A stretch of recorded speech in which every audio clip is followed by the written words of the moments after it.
Dannelse er vigtigt for, synes jeg, for at kunne begå sig i et samfund. Både et lokalt og dansk, men også et samfund uden for Danmarks grænser. At man har en eller anden form for bagage med, som fortæller lidt om, hvor man kommer fra og hvem man er, men også sådan, hvilke værdier man har at gå op i. På vores skole synes jeg, at vi har fokus på mange ting, som handler om dannelse. Jeg synes, det starter om morgenen, fra vi går ind ad døren og bare siger godmorgen, hilser på hinanden.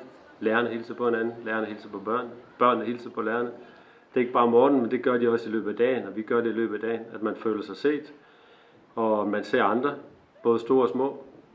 Så her på AP, der har vi jo blandt andet det der med vores mobilfri skole, og det er noget, vi holder rigtig stærkt fast i, fordi vi synes, det er med til at danne nogle mennesker, som er i stand til at se hinanden, i stedet for at se ned i en skærm.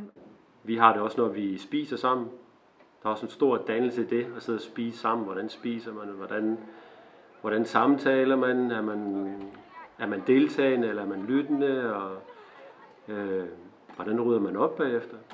Vi har det også, især hvis vi skal ud af huset.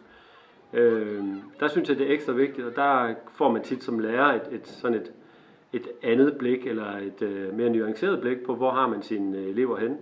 Her på Allerød Privatskole kommer vi jo også på en slags dannelsesrejser gennem vores lejrskoler. Og det giver jo selvfølgelig en hel masse til fællesskabet, men det er også med til at danne nogle unge mennesker, som ved, hvordan skal de opføre sig og agere, når de er ude i verden, når vi kommer væk fra vores lille trygge skole, og vi skal ud og opleve verden sammen.